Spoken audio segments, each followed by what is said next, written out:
Welcome back to the Dragon Den. My loyal Dragonites, King of Dragons 5000 is back with another action figure review. Today we'll be taking a look at the Mattel WWE Elite Collection Series 106, Paul Bearer.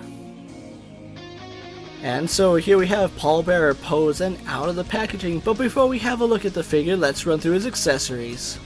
Paul Bearer here does come with 3 pairs of hands which all look really nice, as well as 2 versions of the Undertaker's urn. So with his accessories out of the way, let's move on to Paul Bearer's articulation. Mattel has done a great job with this brand new Paul Bearer figure, and I love the body that they chose to go with. It's pudgy and round, exactly like Paul Bearer was portrayed on TV. Having a look at the head sculpt, this is a very good head sculpt for Paul Bearer. The likeness is very clean as his head is very pale and his eyes are practically bloodshot. I especially love the dark marks around his eyes, bringing out all that ghoulish detail here.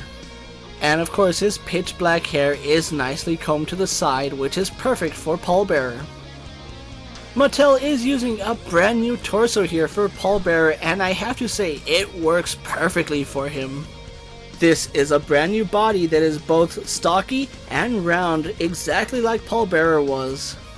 I love the fact that the suit is very well done, and the fact that the jacket does open up is a really good detail. Underneath his jacket, Paul Bearer is wearing a white shirt which has some surprising details in it, especially with the buttons. And his ornate tie is done very well, and I have to give Mattel props on that really nice detail. Paul Bearer is using the stock arms that we see on most suited figures. And you can see some really nice sculpted details in folds and wrinkles going all the way down to the cuffs of his jacket. Paul Bearer is wearing some black slacks which look really good here, and unfortunately they did paint his belt with no sculpted detail. But Mattel did make some brand new legs for Paul Bearer, as these ones are thicker than your average suit legs.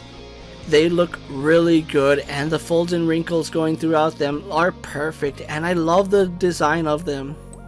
And Paul Bearer is wearing some really nice leather shoes, and these shoes do have some surprising detail to them. Seam lines on the toes and on the sides of the shoe look really good, and the laces are nicely sculpted. So overall, the detailing here on Paul Bearer is fantastic, and this body is 100% perfect for the character.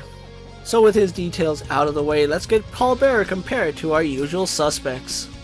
Here we have Paul Bearer posed next to a Marvel Legends Cyclops and DC Multiverse Superman. Mattel's WWE Elite Series and Mezco's 1/12 Collective Popeye the Sailor Man. The Lightning Collection White Ranger and the Star Wars Black Series Mandalorian. So overall he scales nicely with the rest of your WWE collection. So with his comparisons out of the way, let's move on to Paul Bearer's articulation. Paul Bearer does have a ball joint in the head. Arms go out to the side and do a full 360. Swivel at the bicep and double hinged elbows. Swivel hinge at the wrists. Paul Bearer has a ball joint in his upper torso and a waist swivel. Legs do kick forward slightly, go back, out to the side, and have a thigh swivel. He has a double bend in his knees. He has a hinge in his ankle as well as some rocker ankle. So overall, some great articulation here on Paul Bearer, and some of it is actually surprising. With everything said and done, let's get Paul Bearer posed for my final thoughts. I absolutely love this version of the Mattel WWE Elite Series Paul Bearer. Now, we have gotten several Paul Bearers in the past, however they did use that traditional suit body which was kind of thin and didn't really fit Paul Bearer. I am really excited that we finally got a round and pudgy Paul Bearer, as that's pretty much what you saw on TV. I love all the new parts that went into this figure, as it really does bring Paul Bearer to life. Add to it, a lot of the hands that we got fit the character nicely, and I do like the fact that Paul Bearer can hold the urn underneath his arm. Now Paul Bearer will have some slight hindrance in his articulation, especially at the hips. He's not going to really kick forward as much as you would like. But seeing as how Paul Bearer is a manager and really wouldn't be moving around kung fu style, I can actually say it's perfect for the character. The fact that we got a new body with Paul Bearer does give me hope that Mattel will actually look into giving us new bodies, especially for managers like Paul Heyman. But overall, I'm really happy with Paul Bearer, and he's the perfect companion piece for the Attitude Era Undertaker and Kane.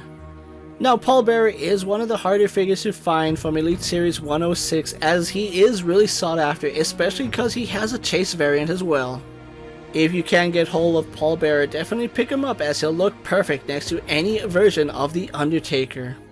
So with that being said, don't forget to like this video, leave a comment, subscribe to my channel, and check out all my other action figure videos. If you're in a position to support the Dragon Den, check out my Patreon, where I do have some exclusive content and early access videos. Check out my Instagram account for new and exciting action figure photos, videos, recent pickups, latest prints, and as always, ring that bell so you never miss another video. And until next time, my fellow Dragon Knights, coming from the Dragon Den, I'm King of Dragons 5000, reminding you to redesign, rebuild, and reclaim. I'll see you next time.